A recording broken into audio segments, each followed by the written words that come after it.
नमो अरिहन्ताणं नमो सिद्धाणं नमो आर्याणं नमो वज्रायाणं नमो लोये सव्वसाहुणम् मङ्गलं भगवान् वीरो मङ्गलं गौतमो गणी मङ्गलं कुन्दकुन्दार्यो जैनधर्मोऽस्तु मङ्गलम् सर्वमङ्गलमाङ्गल्यं सर्वकल्याणकारकं प्रधानं सर्वधर्माणां जैनं जयतु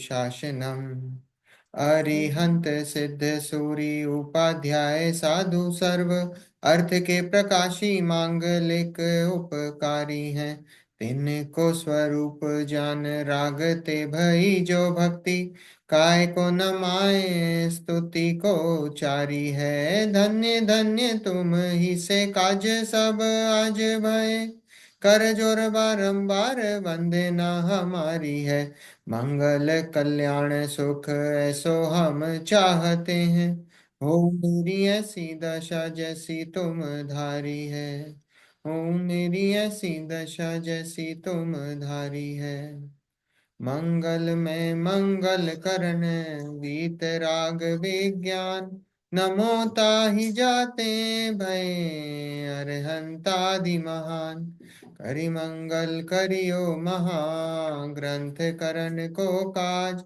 जाते मिले समाज सब पावे निज पद राज। मोक्ष मार्ग प्रकाशक ग्रंथ अध्याय 7 जैन मिथ्या दृष्टियों की हमारी चर्चा चल रही है। Page number 259, 259। ठीक है। 4 प्रकार की मिथ्या दृष्टियों की चर्चा यहाँ करी है। निश्चयाभासी, व्यवहाराभासी, उभयाभासी और सम्यक्त सन्मुख मिथ्या दृष्टि। और ये जो सम्यक्त सन्मुख मिथ्या दृष्टि है उसकी चर्चा चल रही है। और सम्यक्त सन्मुख मिथ्या दृष्टि कौन से जीव होते हैं? भव्य जीव होते हैं या भव्य जीव होते हैं? भव्य जीव है ना। अब भव्य में भी कौन से निकट भव्य हैं? ये हमने देखा था कि निकट भव्य हैं, जल्दी ही इनका जो है ये सम्यक्त की प्राप्ति करेंगे, तो इसलिए जो है निकट भव्य जीव हैं। और जो भी थोड़ा बहुत समय है वो उसकी तैयारी है, तो ये प्रोसेस है। तो इस प्रोसेस में जो है इसमें पंडित जी ने 5 बातें, देखो एक तो 5 लब्धियां हैं, 6 उपशम लब्धि, विशुद्धि लब्धि, देशना लब्धि, प्रायोगिक लब्धि और करण लब्धि। तो 6 उपशम लब्धि अपन ने देखी, कैसी 6 उपशम लब्धि?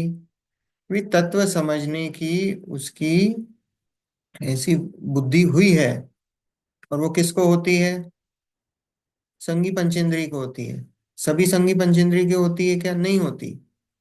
इनको होती है जिनको भाई, जिनकी विशुद्धि हुई है, उसको तत्व समझने की ऐसी जिज्ञासा होती है ना। पर विशुद्धि कैसी हुई? कि भाई किसी कारणवश कोई पूर्व में ऐसे कर्म बांधे थे कि उस अतिशय पुण्य का उदय हुआ, तो क्या हुआ कि वो जो कर्मों का जो था, सातावेदनी कर्मों का उदय हुआ, ज्ञानावर्णी कर्म और मोहिनी कर्म, इनका उदय कैसा हुआ कि उनका मंद उदय हुआ। तो इनका मंद उदय हुआ, तो उस मंद उदय के काल में जो है इसकी तत्व समझने की, तत्व के प्रति तत्व अभ्यास करने की, तत्व विचार करने की उसकी ऐसी बुद्धि जागृत हुई। तो वो कैसा? वो विशुद्धि लब्धि हुई, विशुद्धता हुई उसकी। हाँ। अगर नारकी है या प्रियंश है, हम बोलते हैं वो भी सम्यक हुआ है, हम्म। तो उनको कभी अपने जीवन के अंदर तत्वों के बारे में सोचने का ऐसा कुछ विचार आता है? हाँ बिल्कुल आता, तभी तो ये हुआ ना। सम्यक्त कैसे प्रकट हुआ? तो सम्यक्त तो इसी प्रोसेस से प्रकट होगा। ये सम्यक्त तो होगा उसको, ऐसी ही ये 5 लब्धियां उसको प्रकट होंगी। लेकिन अभी तो आपने बोला कि ये हाँ। लड़कियां जो है ये पंचेंद्रियों को भी हाँ तो नारकी संगी पंचेंद्रिय है।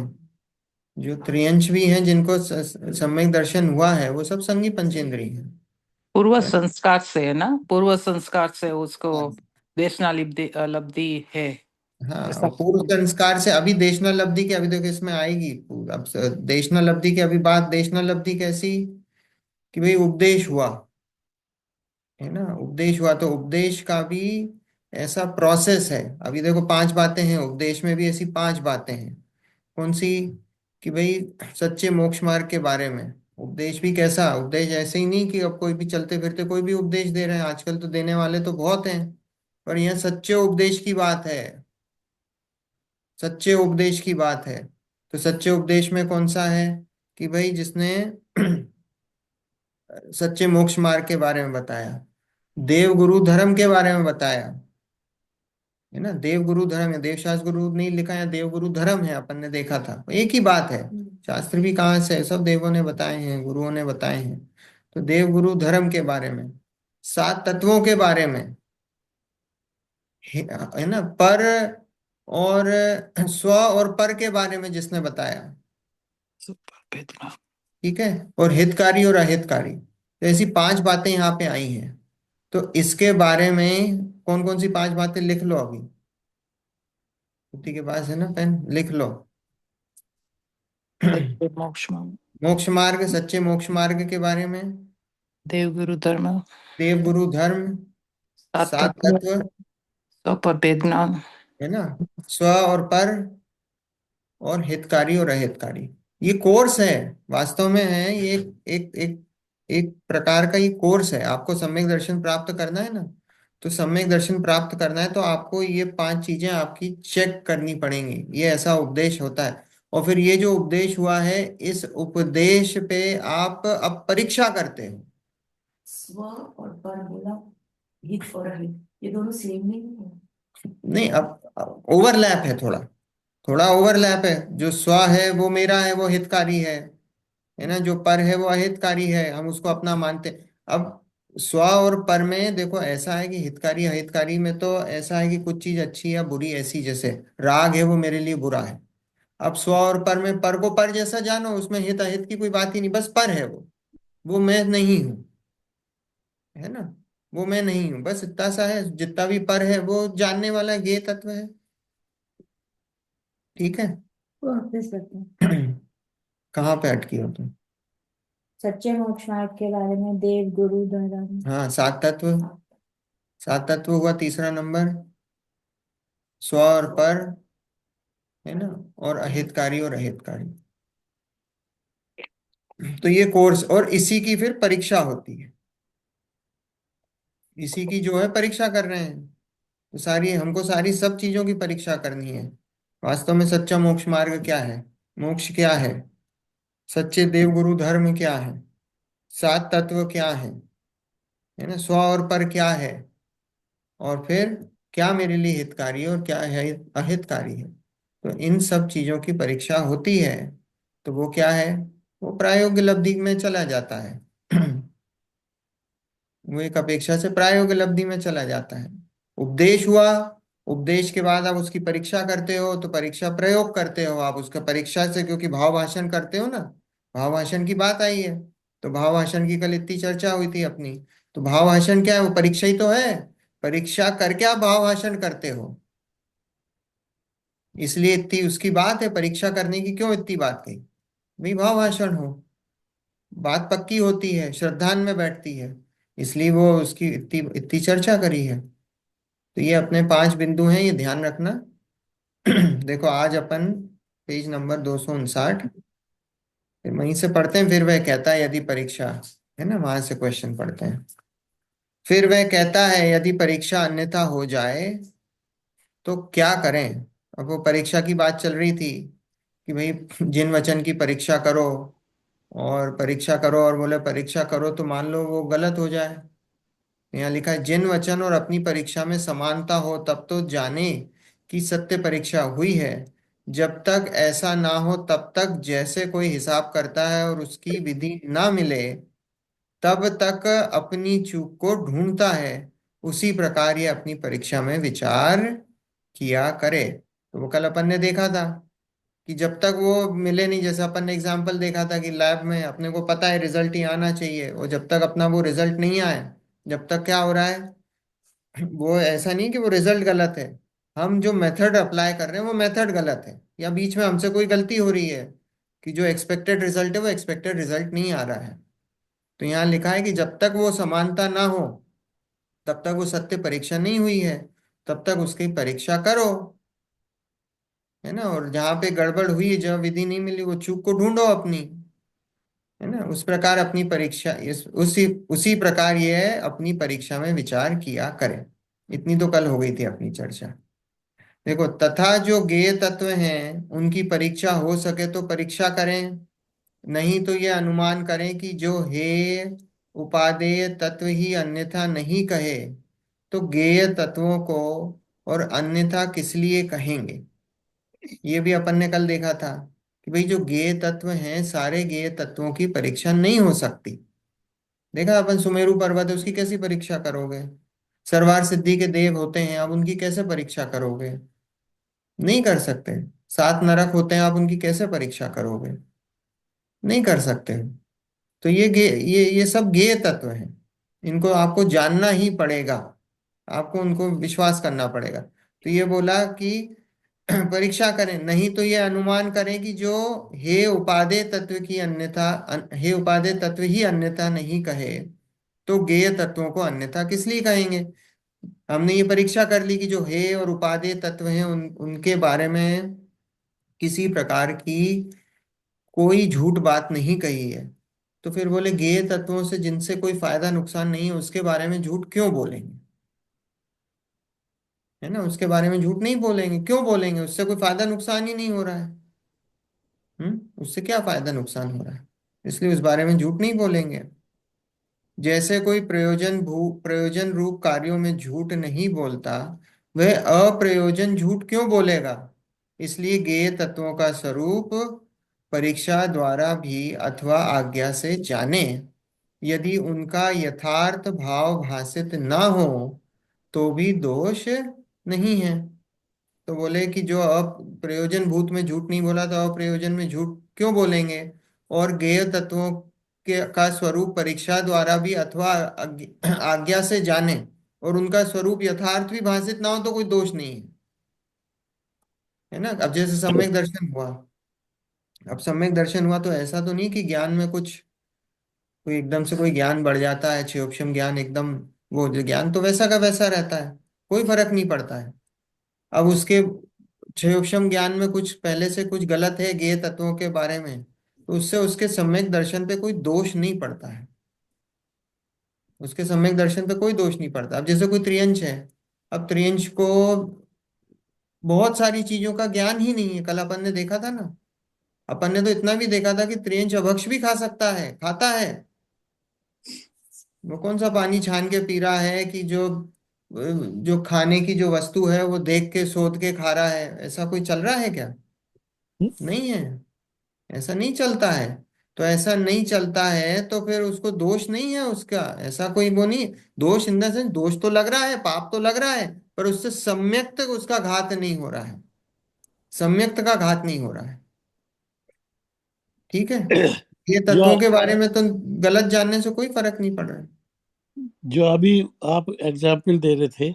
कि हाँ अपनी गलती को ढूंढो, तो उसमें हाँ ऐसा है, एक बाला एक उसमें जाएगी बैंक में, तो उसमें हिसाब मिलाना था कि भाई इतने इतने डॉलर होने चाहिए, और कम आए, तो बार बार अपनी गलती को देखो कि कहाँ पे गलत है, कि आंसर तो ये आना चाहिए और ये तो आया हाँ नहीं, तो बार बार अपनी गलती को देखो। तो वही हाँ बात इसमें है कि अपनी हाँ गलती को देखो, वहां तो सही लिखा जो लिखा। हाँ हाँ, वो तो वहां तो कंप्यूटर बैठा है, हाँ, कंप्यूटर कैलकुलेट कर रहा है, तो वो तो गलत नहीं बताएगा। गलत नहीं बताएगा। त्रुटि अपनी तरफ से ही है। लिया हाँ, तो अपना हिसाब मिलाओ कहाँ पे गड़बड़ है। कि कहाँ पे गड़बड़ है। हाँ, देखो अब इतनी चर्चा तो अपनी कल हो गई थी। हम्म, अब आज आगे से अपन, यहाँ से आगे देखो, इसलिए जैन शास्त्रों में जहाँ तत्वादिक का निरूपण किया, वहां तो हेतु युक्ति आदि द्वारा जिस प्रकार उसे अनुमान अनुमान आदि से प्रतीति आए, उसी प्रकार कथन किया है। तथा त्रिलोक गुणस्थान मार्गणा पुराण आदि के कथन आज्ञानुसार किए हैं। इसलिए हेयोपादेय तत्वों की परीक्षा करना योग्य है। देखो क्या है कि जैन शास्त्रों में जहां तत्वादिक का निरूपण किया है वहां तो हेतु, हेतु मतलब कारण, हेतु मतलब कारण, और युक्ति मतलब तर्क। तो वहां तो हेतु और युक्ति मतलब तर्क और कारण, है ना, तर्क कारण आदि द्वारा जिस प्रकार उसे अनुमान आदि से प्रतीति आए, प्रतीति मतलब श्रद्धान, श्रद्धा गुण की जो शुद्ध पर्याय उसका नाम प्रतीति, और ज्ञान गुण की शुद्ध पर्याय का नाम अनुभूति। श्रद्धा गुण की जो शुद्ध पर्याय है उसका नाम प्रतीति, और ज्ञान गुण की जो शुद्ध पर्याय होती है उसका नाम अनुभूति। अपन आत्म अनुभूति बोलते हैं ना, तो वो आत्म अनुभूति, वो आत्म प्रतीति के साथ आत्म अनुभूति होती है। आत्म अनुभूति मतलब ज्ञान गुण की शुद्ध पर्याय वो अनुभूति, और श्रद्धा गुण की जो शुद्ध पर्याय है वो प्रतीति। यहाँ जब प्रतीति लिया है मतलब यहाँ श्रद्धांत से लेना। यहाँ लिखा है कि वहां तो हेतु युक्ति आदि द्वारा जिस प्रकार उसे अनुमान आदि से प्रतीति आए उसी प्रकार कथन किया है कि भाई कारण से, तर्क से, युक्ति से आप उस बात को भाव भाषण कराते हो, सिद्ध करते हो, भाव भाषण कराते हो। तत्वादिक का निरूपण है ना, तो सात तत्वों का निरूपण है, उपादेय का, स्वपर का, वो सारा इसमें सारी बातें इसमें आ जाएंगी। जो कोर्स चला ना, पांचों चीजें जो अपन ने देखी है, सच्चा मोक्ष मार्ग, ठीक है, तो वो सारा हितकारी अहितकारी वो सब इसमें आ जाएगा। तो यहाँ तत्वादिक का निरूपण किया, वहां तो हेतु युक्ति आदि द्वारा जिस प्रकार उसे अनुमान आदि से प्रतीति आए। अनुमान अपन ने देखा था, अनुमान कैसा पक्का होता है, तुक्का नहीं है। अनुमान मतलब पक्का। तो अनुमान आदि से प्रतीति आए, उसकी श्रद्धा में बैठे, उसी प्रकार कथन किया है। और तथा त्रिलोक गुणस्थान मार्गणा पुराण आदि के कथन आज्ञा अनुसार किए हैं। इसलिए हे उपादेय तत्वों की परीक्षा करना योग्य है। बोले बाकी जो चीजें हैं वो सब आप आज्ञा अनुसार मान लो। गुण स्थान मारण स्थान, जो भी प्रथमान युग की जितनी भी हैं, तीन लोक की बातें हैं, ये सारी चीजें ये क्या है, ये मान लो, ये मान लो। तो ये अपने ही आज्ञा अनुसार मान लो। तो इसलिए हे उपादेय तत्वों की परीक्षा करना योग्य है। तो इसलिए बताए कि वो हे उपादेय जो बताए हैं उनकी परीक्षा करना योग्य है, और बाकी ये जो दूसरी चीजें हैं वो आज्ञा अनुसार मानना। वहां जीवादिक द्रव्यों व तत्वों को तथा स्वपर को पहचानना, तथा त्यागने योग्य मिथ्यात्व रागादिक और ग्रहण करने योग्य सम्यक दर्शनादिक का स्वरूप पहचानना, तथा निमित्त निमित्तादिक जैसे हैं वैसा पहचानना इत्यादि मोक्ष मार्ग में जिनके जानने से प्रवृत्ति होती है उन्हें अवश्य जानना। सो इनकी तो परीक्षा करना। सामान्य रूप से किसी हेतु युक्ति द्वारा इसको जानना, व प्रमाण नय द्वारा जानना, व निर्देश स्वामित्व से और सत्संख्या आदि से इनके विशेष जानना, जैसी बुद्धि हो जैसा निमित्त बने उसी प्रकार इनको सामान्य विशेष रूप से पहचानना, तथा इस जानने में उपकारी गुणस्थान मार्गणादिक व पुराणादिक व व्रतादिक क्रियादिक का भी जानना योग्य है। यहाँ जिनकी परीक्षा हो सके उनकी परीक्षा करना, ना हो सके उनकी आज्ञा अनुसार जानकारी करना। वो इतनी इतनी सब सब बातें आ गई इसमें। क्या बोला कि जीवादिक द्रव्यों व तत्वों को तथा स्वपर को पहचानना, ये तो अपन ने देखा है भैया, इनको जानना है, उपदेश में भी आया है। और जब प्रायोग्य करोगे तो इनके बारे में विचार करना, ये सारा विचार देखो, विचार करना, विचार करना और विकल्प, विकल्प क्या होता है, विकल्प अब देख, विकल्प मतलब होता है राग द्वेष, विकल्प मतलब राग द्वेष, और जो विचार होता है वो ज्ञान की पर्याय। शब्दों में फर्क है, इनका अर्थ फर्क है। विचार मतलब ज्ञान की पर्याय है। जब हम कहते हैं ना किसी चीज के बारे में विचार करना, मतलब हम उसको ज्ञान में ले रहे हैं।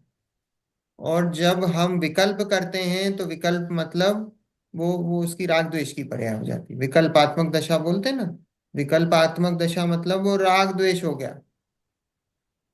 ठीक है, उसमें चरित्र गुण आ जाता है, वो चरित्र गुण की पर्याय है। जब विकल्प बोलते हैं तो चरित्र गुण पे जाती है बात, और जब हम विचार बोलते हैं तो ज्ञान गुण पे जाती है। ठीक है, तो यहाँ पे लिया है कि जीवादिक द्रव्यों व तत्वों को तथा स्वपर को पहचानना, विचार करना, पहचान कर मतलब ज्ञान में उनको पहले बिठाना, ज्ञान में व्यवस्थित करना।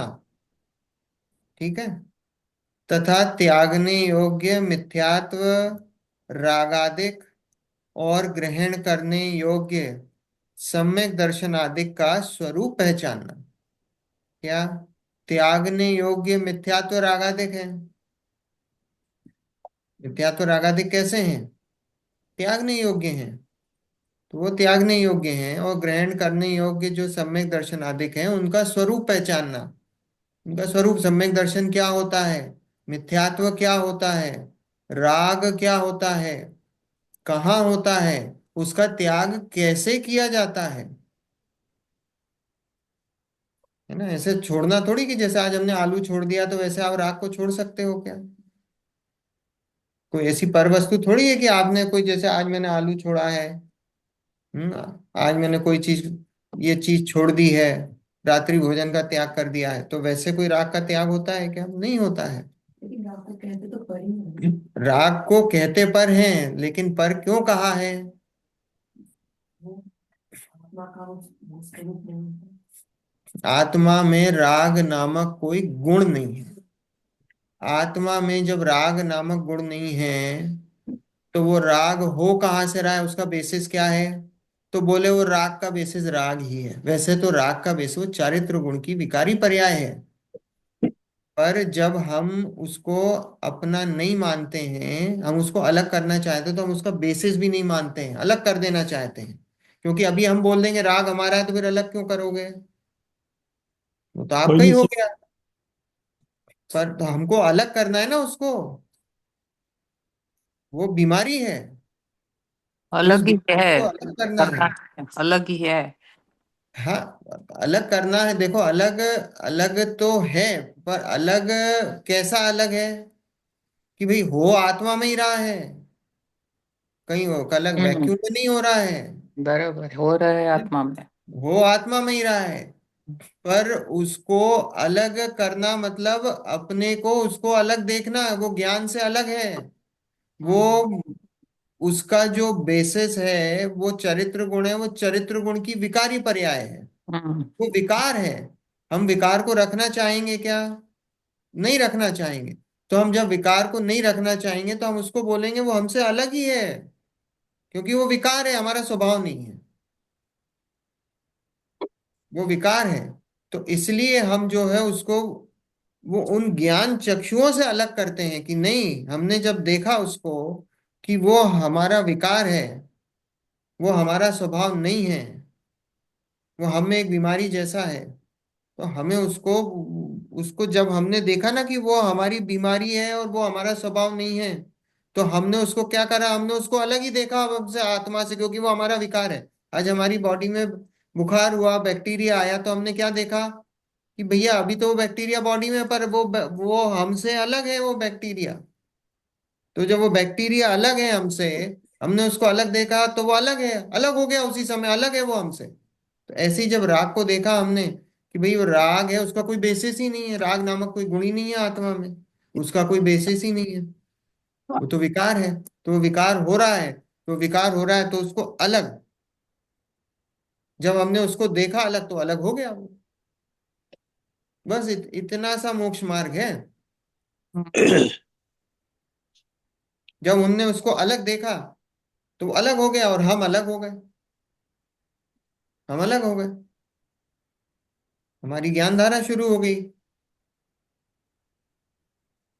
बस इतनी सी बात है ना। तो यहाँ लिखा है कि मिथ्यात्व रागादिक, उल्टी मान्यता मिथ्यात्व रागादिक वो त्यागने योग्य और ग्रहण करने योग्य सम्यक दर्शन आदि का स्वरूप पहचानना। जब आप उसको अलग कर दे तो सम्यक दर्शन अपने आप हाजिर हो जाता है। आपने अलग देखा उसको, सम्यक दर्शन ज्ञान प्रकट हो गया। सम्यक दर्शन ज्ञान और आंशिक चारित्र उसी समय प्रकट हो गया। सम्यक दर्शन आदिक का स्वरूप पहचानना, आदिक मतलब तीनों आ गए, सम्यक दर्शन, सम्यक ज्ञान, सम्यक चारित्र। इसका स्वरूप पहचानना, रत्नत्रय का स्वरूप पहचानना क्या होता है। तथा निमित्त नैमित्तादिक जैसे हैं वैसा पहचानना, ये है ना। हम्म है ना। नैमित्तिक क्या है? निमित्त क्या है उनको पहले तो? जो स्वयं जो कार्य रूप परिणमित ना हो और कार्य की उत्पत्ति में अनुकूल होने का आरोप जिस पे आया उसे निमित्त बोलते हो। नैमित्तिक मतलब जो कार्य हुआ है। नैमित्तिक मतलब जो कार्य हुआ है। जैसे घड़ा बना, कुम्हार ने घड़ा बनाया, तो कुम्हार हो गया निमित्त, और जो घड़ा जो कार्य हुआ वो निमित्तिक। ठीक है। हाँ, सम्यक दर्शन की पर्याय प्रकट हुई, उसमें जो निमित्त बने देवशास गुरु, वो निमित्त हो गए। नैमित्तिक जो कार्य हुआ, सम्यक दर्शन का कार्य प्रकट हुआ, नैमित्तिक। तो उसके बारे में बहुत देखो, इसलिए मैं बता रहा हूं कि इस बारे में बहुत निमित्त को कर्ता मानते हैं, इसलिए मैं स्ट्रेस दे रहा हूँ। बाकी चीजों को उतना वो नहीं है, स्ट्रेस इस पे इसलिए ज्यादा है कि निमित्त को कर्ता मानते हैं। दुनिया निमित्त को कर्ता मानती है। वो क्या है? वो मिथ्यात्व है। निमित्त की डेफिनेशन ही यही है कि वो स्वयं कार्य रूप परिणमित नहीं होता। देवशास गुरु हमको सम्यक दर्शन करा सकते हैं? नहीं नहीं। करा सकते हैं। 3 काल में नहीं करा सकते हैं। वो बात सही है कि जब सम्यक दर्शन होगा देवशास गुरु होंगे, उपस्थित होंगे। मौजूद आगे। होंगे। निमित्त कहीं से भी मौजूद हो सकता है। हम्म महावीर भगवान को सम्यक दर्शन का जब काल पका, तो आकाश मुनिराज, चारण रिद्धिधारी मुनिराज आ गए। त्रिंच की पर्याय वो उस समय होना था, वो निमित्त बन गए। आदिनाथ भगवान के समूह शरण में नहीं होना। हाँ, आदिनाथ भगवान के साक्षात वहां उनके तीर्थंकर के सामने नहीं होना था। हालांकि उनको सम्यक दर्शन तो पहले पहले नारायण जो थे ना, पहले नारायण और महावीर भगवान ही थे। ये तो वापस हुआ उनको, पहले ही हो चुका था सम्यक दर्शन तो। उसके बाद इस वापस छूट गया और संसार में घूमे, जो भी हुआ। शेर की पर्याय में तो वापस हुआ उनको। Okay, if I get it, I'll tell you. है ना। शेर की पर्याय में ऐसा। ठीक है। देखो, Agam, code number is 205. देखो, तथा निमित्त नैमित्तिक जैसे हैं वैसा पहचानना इत्यादि मोक्ष मार्ग में जिनके जानने से प्रवृत्ति होती है उन्हें अवश्य जानना। क्या? कि मोक्ष मार्ग में जिनके जानने से प्रवृत्ति होती है उन्हें अवश्य जानना। आप इतनी सारी चीजें देखी ना मोक्ष मार्ग में जानने के लिए, वो सारी चीजें जानना जिससे मोक्ष मार्ग आगे बढ़ता है। और भी जो भी जिससे प्रवृत्ति होती हो, सबके बारे में आप करो, ज्ञान करो, जिनसे प्रवृत्ति आगे बढ़ता है मोक्ष मार्ग, उनके बारे में जानकारी लो। सो इनकी तो परीक्षा करना, सामान्य रूप से किसी हेतु युक्ति द्वारा इनको जानना, व प्रमाण नय द्वारा जानना, व निर्देश स्वामित्व से और सत्य संख्या दी से इनके विशेष जानना। अब ये जो है, ये सारी बातें हैं, ये सब तत्वार सूत्र में है, पहले अध्याय में। आप पढ़ोगे चौथा से 8वां जो श्लोक है, उसमें 20 प्रकार से आप किसी वस्तु का, किसी भी चीज का निर्णय करते हो। ठीक है, सत्संख्या आदि से। अब इसके बारे में अपन चर्चा नहीं, क्योंकि ये तो 4 अगर गाथा अपन पढ़ेंगे तो उसमें 10 सेशन 20 सेशन हो जाएंगे। जिसको स्पेशल पढ़ना हो, पर ये ऐसा कोई उसमें कोई खास नहीं है ना। हेतु युक्ति अपन ने देखा, कारण और युक्ति मतलब तर्क, प्रमाण और नए हमको पता ही है ना, नए और प्रमाण क्या होते हैं। निर्देश स्वामित्व से भी उसकी चर्चा की है। सत संख्या, सत मतलब उसकी सत्ता, संख्या मतलब उसके बारे में कितनी संख्या क्या है, वो सब उसके बारे में से 20 प्रकार से आप तत्वार सूत्र पढ़ोगे तो उसमें निर्णय होता है। सम्यक दर्शन का निर्णय करना है तो 20 प्रकार से ऐसे निर्णय करोगे। ठीक है, क्योंकि शुरुआत ही ऐसी हुई ना, सब वहां पे सम्यक दर्शन के बारे में बताया क्या होता है, फिर सम्यक दर्शन का निर्णय कैसे होता है, तो ऐसे ही 20 प्रकार से उसमें बताया है।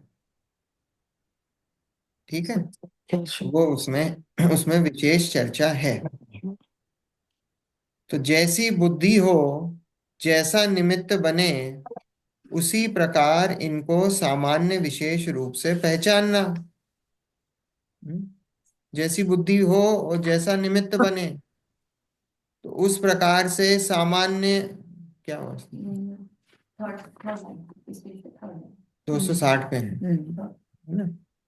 जैसी बुद्धि बने, जैसे जैसा निमित्त बने, उसी प्रकार इनको सामान्य विशेष रूप से पहचानना, तथा इस जानने में उपकारी गुणस्थान मार्गणादिक व पुराणादिक व व्रतादिक क्रियादि का भी जानना योग्य है।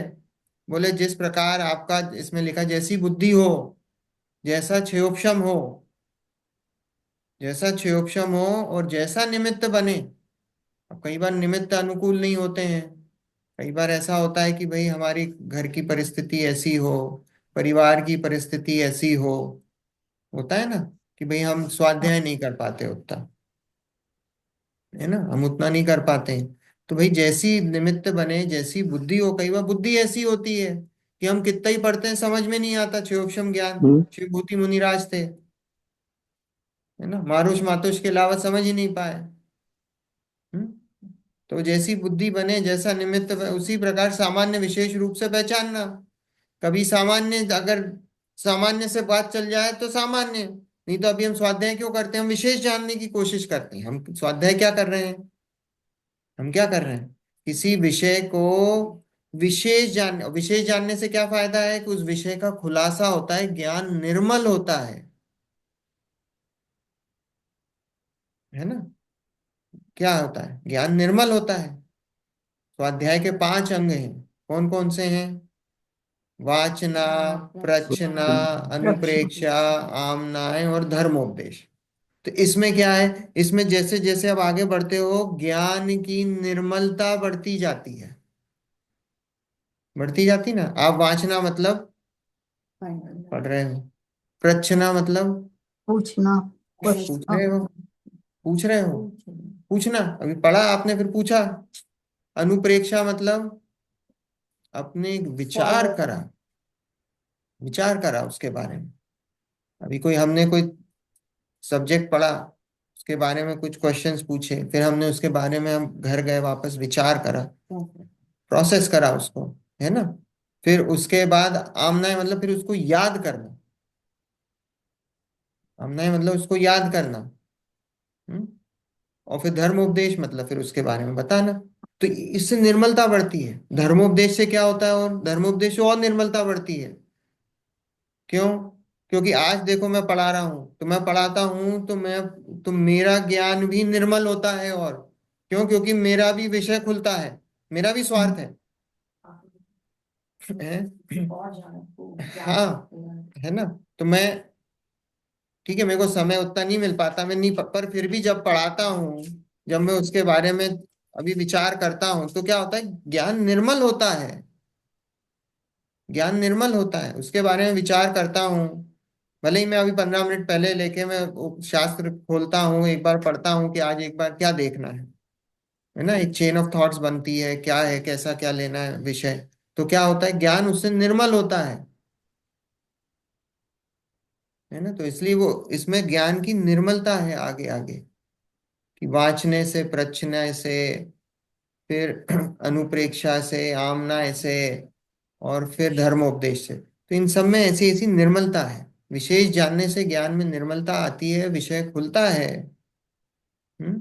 तो उसका, उसके अलग फायदे हैं, क्योंकि ज्ञान में उतनी निर्मलता बढ़ती है, ऐसा।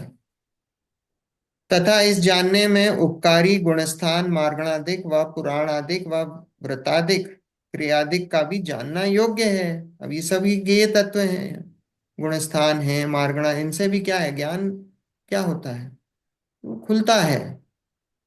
विशेष जानते हो इनके बारे में, करना, ये जो करणान योग के जो विषय हैं, इनके जानने से क्या है फायदे, कि भाई ज्ञान में निर्मलता आती है, खुलता है, ऐसा है, तो उसके अलग फायदे हैं।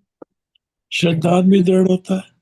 हाँ, श्रद्धान भी दृढ़ दृढ़ होता है, बिल्कुल होता ही है, होता ही है। जैसे अभी बनारसी दास जी थे, बनारसी दास जी ने पहले समय सार पढ़ा, समय सार पढ़ा तो स्वच्छंदी हो गए, हम्म है ना, स्वच्छंदी हो गए।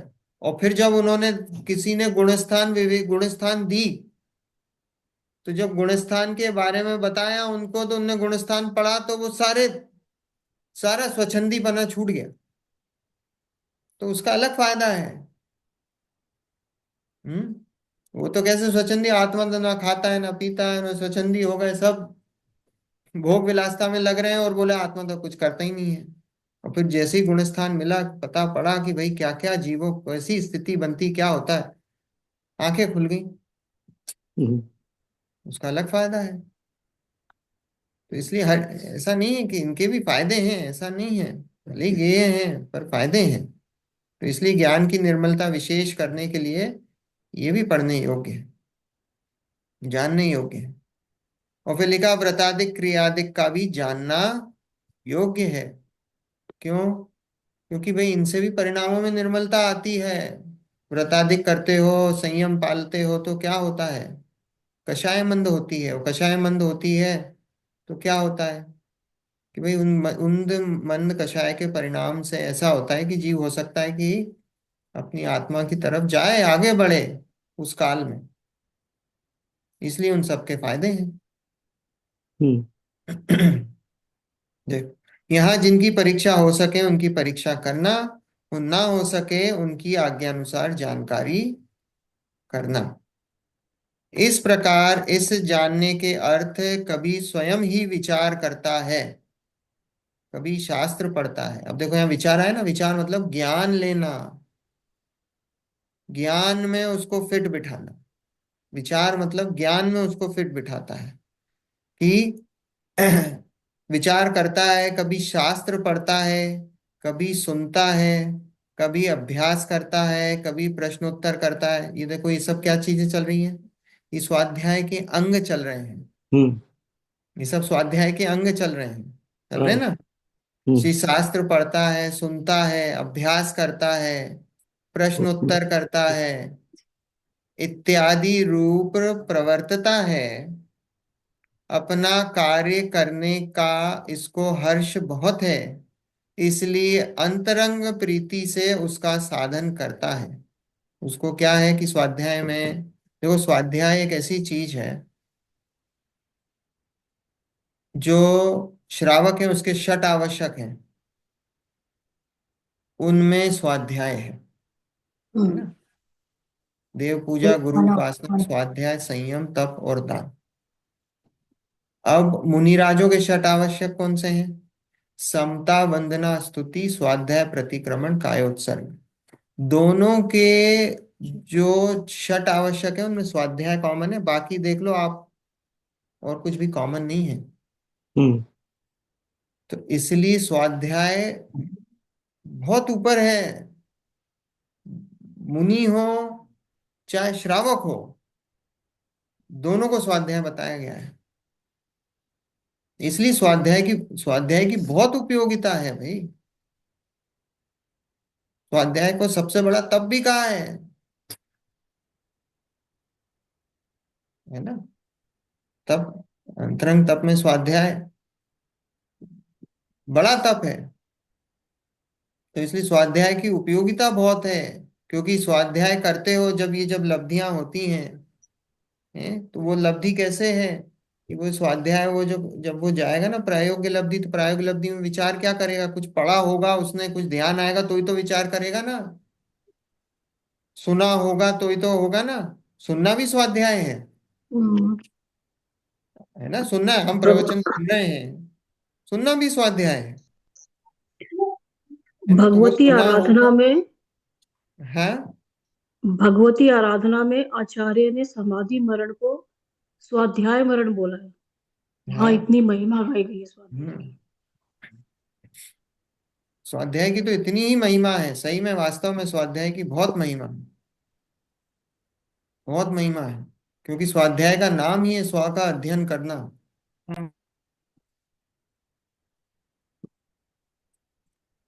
इसलिए बहुत महिमा है।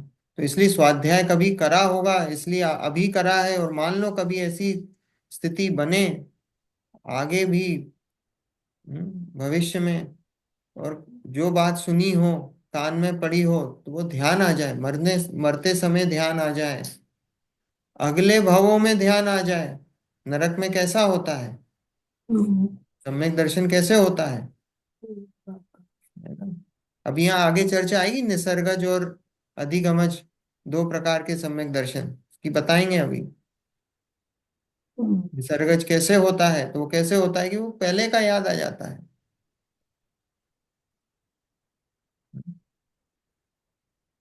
ऐसे होता है। तो देखो यहाँ लिखा है, ये सब स्वाध्याय की बात, स्वाध्याय के अंग हो गए। कभी प्रश्नोत्तर करता है इत्यादि रूप प्रवर्तता है, अपना कार्य करने का इसको हर्ष बहुत है, इसलिए अंतरंग प्रीति से उसका साधन करता है। इस प्रकार साधन करते हुए जब तक सच्चा तत्व, अब देखो सब बोल्ड में है। अब ये पॉइंट तो अभी संकलन हुआ है तो उसमें ऐसे पॉइंट बनाए, ओरिजिनल में ऐसे पॉइंट नहीं है, पर ये जो संकलन हुआ तो उन्होंने पॉइंट्स बना दिए उसके। साधन करते हुए जब तक सच्चा तत्व श्रद्धान ना हो, यह इस प्रकार है, ऐसी प्रतीति सहित जीवादि तत्वों का स्वरूप आपको भासित ना हो। जैसे पर्याय में अहम बुद्धि है, वैसे केवल आत्मा में अहम बुद्धि ना आए जब तक हित अहित रूप अपने भावों को ना पहचाने, तब तक सम्यक्त के सन्मुख मिथ्या दृष्टि है। अब ये जो मैंने कोर्स बताया ना, वो कोर्स यही है। अभी कोर्स में क्या देखा था अपन ने, कि मोक्ष का जो स्वरूप है, सात तत्वों की बात है ना। और क्या बताया, स्व और पर की बात बताई, देव गुरु धर्म है ना। देव धर्म गुरु, है ना, हित और अहितकारी, वो सारी बात इसमें एम्बेडेड है, सब कुछ एम्बेडेड है, लिखा है ना। देखो, साधन करते हुए जब तक सच्चा सत्व श्रद्धा ना हो, ऐसी प्रतीति सहित जीवादि तत्वों का स्वरूप भाषित ना हो। जो सच्चा, जो जीवादि तत्वों का जैसा स्वरूप है, जैसा जिनेन्द्र देव ने बताया है, वैसा स्वरूप जब तक भाषित ना हो, फिर पर्याय में अहम बुद्धि है, केवल आत्मा में, है ना, वैसे केवल आत्मा में अहम बुद्धि ना आए जब तक।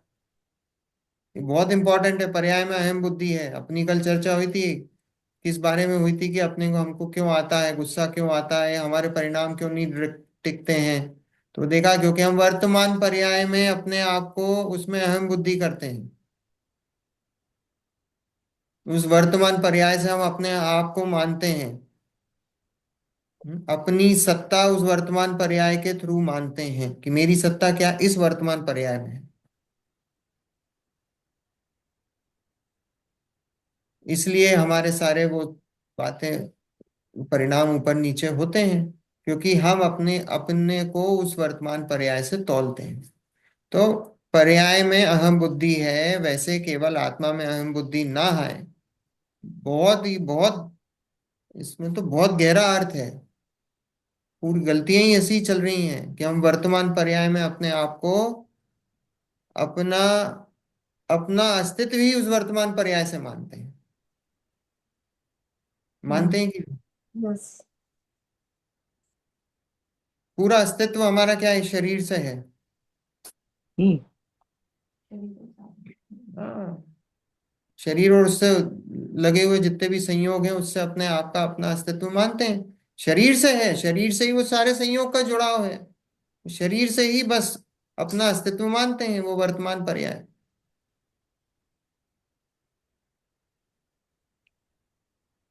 उसमें अहम बुद्धि है, तो वैसी अहम बुद्धि जब तक आत्मा में ना आए, जैसी शरीर से है ना, जैसी पक्की अहम बुद्धि हमारी शरीर में है, वैसी सम्यक दृष्टि को उतनी अहम बुद्धि आत्मा में है।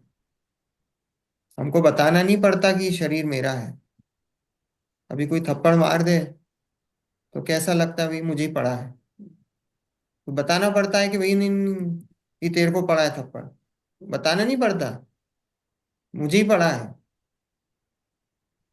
ना। तो ऐसी मिथ्या दृष्टि का अटूट श्रद्धान है शरीर में, वर्तमान पर्याय में। ऐसी सम्यक दृष्टि का अटूट श्रद्धान है आत्मा में। हित अहित रूप अपने भावों को ना पहचाने तब तक सम्यक्त के सन्मुख मिथ्या दृष्टि है।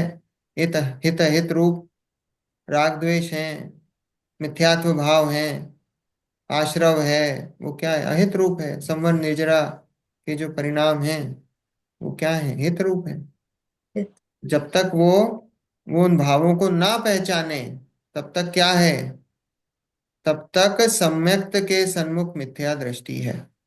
तब तक वो मिथ्या दृष्टि है, प्रोसेस में है, पर है तो मिथ्या दृष्टि ही।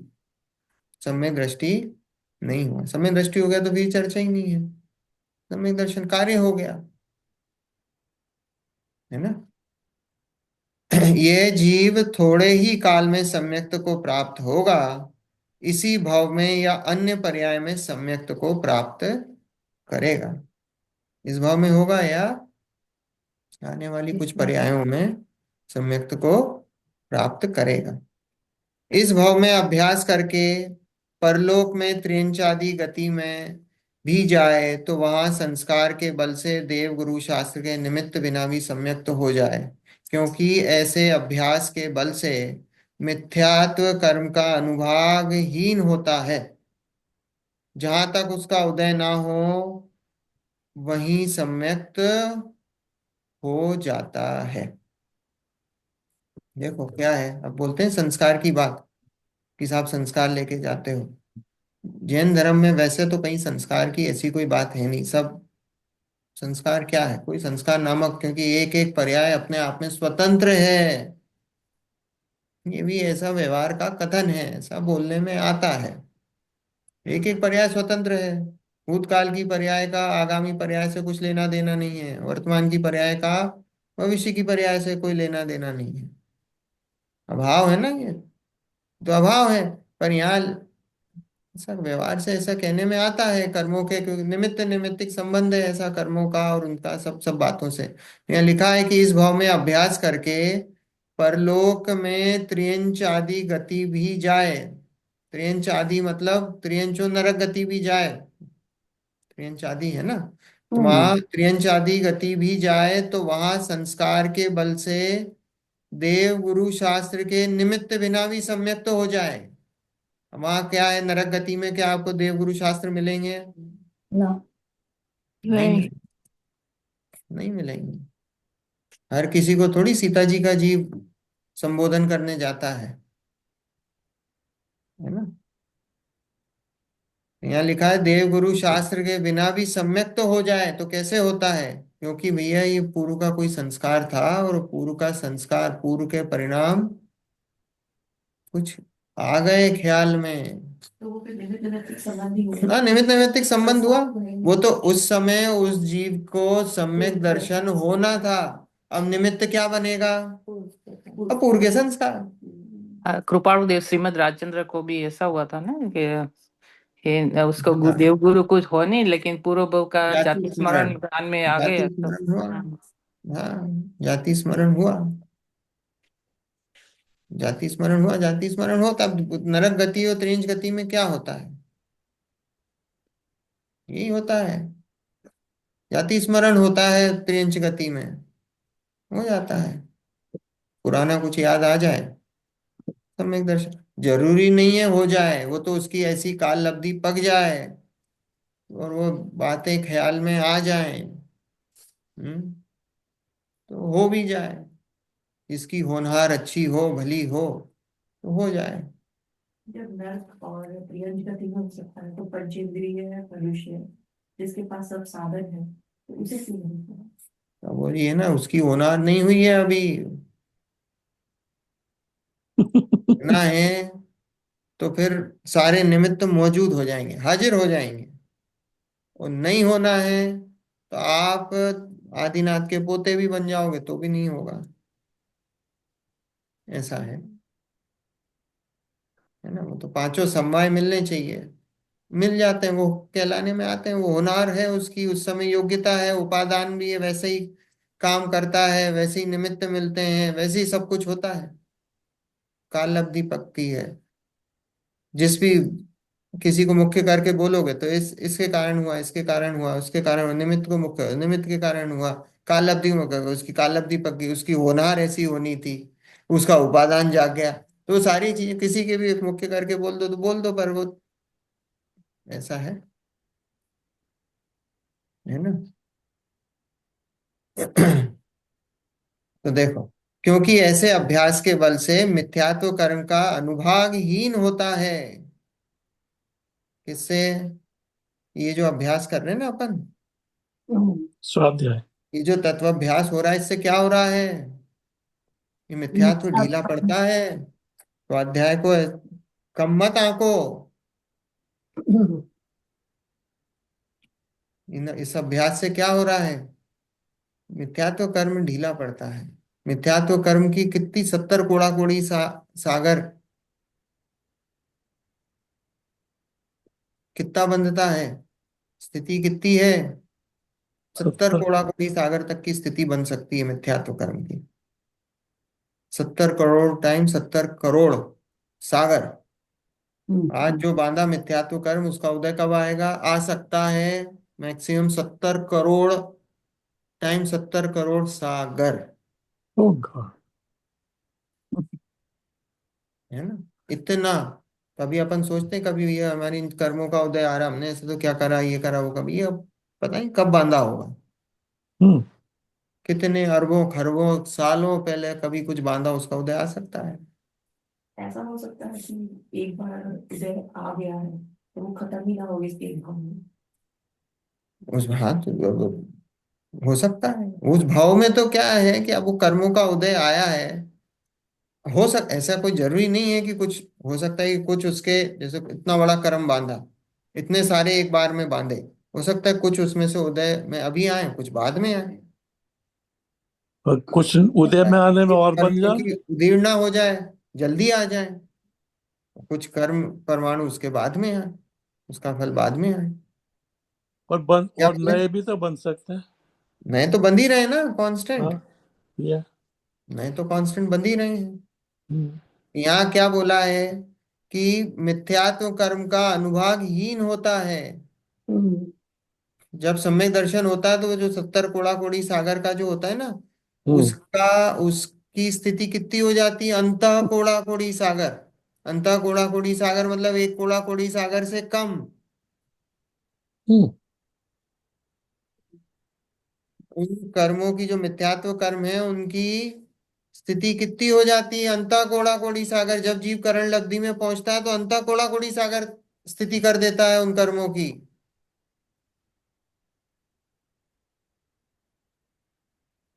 ऐसा है, सम्यक्ता का कितना बड़ा फल है। जब वो अंत जब कोड़ा कोड़ा कोड़ी कोड़ी में है। अंत कोड़ा कोड़ी सागर की वो करता है, तो उस टाइम हाँ, कुछ हल्का फील करता है। नहीं नहीं, हल्का। कर्मों का कोई, वो तो पुद्गल है, उसका कोई वजन थोड़ी है। आत्मा में किस बात का वजन? नहीं मतलब हल्के का मतलब वो हल्का नहीं, मतलब शरीर से अपना दिमाग में मतलब नहीं, आनंद कर्मों देता के है। बारे में तो वो, उसका श्रद्धांत तो अपनी आत्मा पे आ गया है। अब उसको हम्म। किस बात का, उसको किस बात का बोझ, हम्म। बोझ जीव पे किस बात का है? वो कर्ता बुद्धि का बोझ है। हम्म। कर्तृत्व, भोक्तृत्व, ममत्व, एकत्व, ये इन चीज का इसके जीव के ऊपर ये जबरदस्ती का बोझा उसने बोझा मान। कुछ है नहीं, पर हम्म। उसने वो बोझा डाल रखा है। तो वो जो कर्तृत्व का, एकत्व का, ममत्व का, भोक्तृत्व का जो बोझा कम होता है तो वैसे ही हल्का हो जाता है वो तो। वही तो वही करने मेरा का मतलब थोड़ी है है। कुछ। हाँ अपने वैसे ही। सैनिक राजा का भी दृष्टांत ले सकते हैं ना, वो भी उसको कितना जब भी समझ आई तत्व निर्णय हुआ तो नरक में, सातवीं नरक से पहली नरक में आ गया ना, तो ऐसा कुछ हाँ वो क्या हुआ, कर्मों का क्या हुआ, कर्म का कर्षण हो गया, वायु कर्म का पट्टी हो कर्षण हो गई। गया, है ना। सातवें वो तो आयु कर्म का है कि आयु कर्म जो सातवें नरक की बांधी थी 33 सागर की, उसका आकर्षण होके वो पहले पहले नरक में है। 80,000 वर्ष की जो आयु बंधी, है ना, कि नरक की आयुष बन गई थी, इसलिए नहीं नरक में गया। है, 33 सागर से 80,000, 33 सागर से 80,000 वर्ष अस्सी की हजार बन आयु, गई। है ना। 84,000 वर्ष की, 21-21 हजार वर्ष के हैं, तो 21-21-21-21 हजार वर्ष कर लो, 84,000 वर्ष बाद जन्म होगा। अभी आज से करीब 80-81, 81,500 वर्ष बाद जन्म होगा उनका। तो इतनी आयु कम हो गई उनकी। हम्म, नरक की आयु कम हो गई है। हाँ नरक की आयु कम हो गई, है ना। ऐसा है। पर जो मिथ्यात्व, मिथ्यात्व में तो जो सबसे ज्यादा जिसकी स्थिति होती है 70 कोड़ा कोड़ी सागर, जो दर्शन मोहिनी कर्म है, उसकी 70 कोड़ा कोड़ी सागर से अंता कोड़ा कोड़ी सागर हो जाती है। इतना उसका फल है। तो यहाँ लिखा है कि मिथ्यात्व कर्म का अनुभागहीन होता है, हमारा भी अनुभागहीन होता है, स्वाध्याय करते हैं, अनुभागहीन होता है मिथ्यात्व कर्म का। जहां उसका उदय ना हो वहीं सम्यक तो हो जाता है। देखा था ना आपने, सबसे पहले कौन सा सम्यक तो होता है? मोक्ष, क्षयोपशम ना। हाँ, है ना। कौन कौन से? क्षयोपशम, क्षयोपशमिक और छाई और, ऑप्शन, छाई है ना। छाई हाँ तो औपशमिक, क्षयोपशमिक और क्षयिक, छाई। है ना। तो शाही क्या। औपशमिक, तो औपशमिक सम्यक तो सबसे पहले होता है। हम्म, क्षयोपशमिक, औपशमिक सम्यक, हम्म, ऑप्शन में क्या है, औपशमिक ऑप्शन। सम्यक तो सबसे पहले होता है। तो औपशमिक सम्यक में क्या होता है? तो औपशमिक सम्यक में अपन ने देखा था, कर्मों को पीछे धकेलता है, आगे धकेलता है, गैप बनाता है। तो जिस समय कर्मों का उदय ना हो तो उपशम सम्यक्त की बात है, तो उपशम सम्यक्त होता है। तो सबसे पहले उसकी बात है कि जब यहाँ उदय ना हो वहाँ सम्यक्त तो हो जाता है, मिथ्यात्व कर्म का उदय ना हो। कचरा नीचे बैठ जाता है, पानी की एग्जांपल देते हैं ना, ग्लास में कचरा है, हाँ तो ऑप्शन में नहीं है लेकिन बैठ गए। है, उसमें गैप बना देता है वो, आगे पीछे कर देता है कर्मों को, है ना। देखो समय हो गया है। तो आई थिंक यहीं छोड़ दे, यहीं तक कर दे, हाँ यही तक करते हैं, स्टॉप आगे कर फिर देना अपन, चाहिए। हाँ तन निसर्गा दधित गमाध्वा है ना, हाँ, चतवार उससे सूत्र का तीसरा सम, नंबर, अपन उसकी सम्यक चर्चा तो हो जाता है है। क्या बोले आंटी? कि जहां उसका उदय न हो वहीं सम्यक तो हो सम्यक्त जाता तो हो जाता है। है, यहीं पर स्टॉप कर देना हाँ चाहिए। हाँ। अब ये कर्मों की अपेक्षा से बात कही है कि जब उन कर्मों का उदय ना हो तो क्या होता है, सम्यक तो हो जाता है।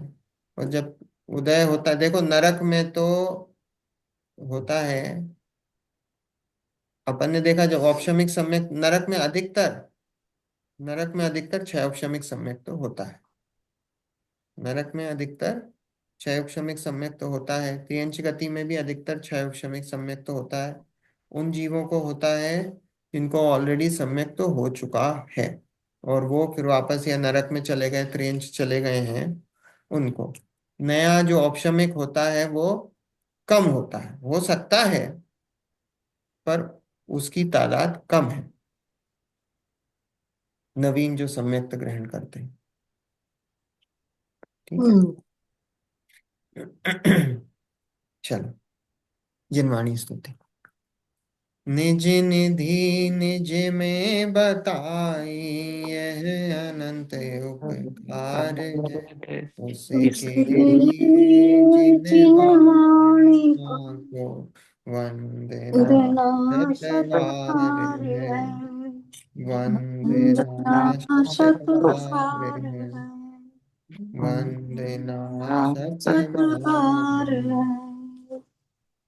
9 बार न बताना।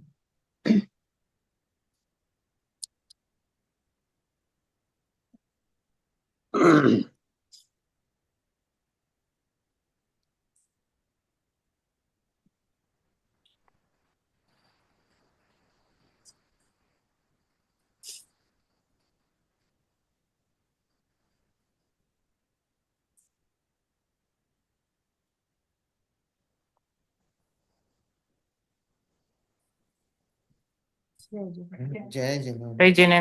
जय जिनेन्द्र। जय जिनेन्द्र। जय जिनेन्द्र। जय जिनेन्द्र। जय जिनेन्द्र। जय जिनेन्द्र। जय जिनेन्द्र। जय जिनेन्द्र।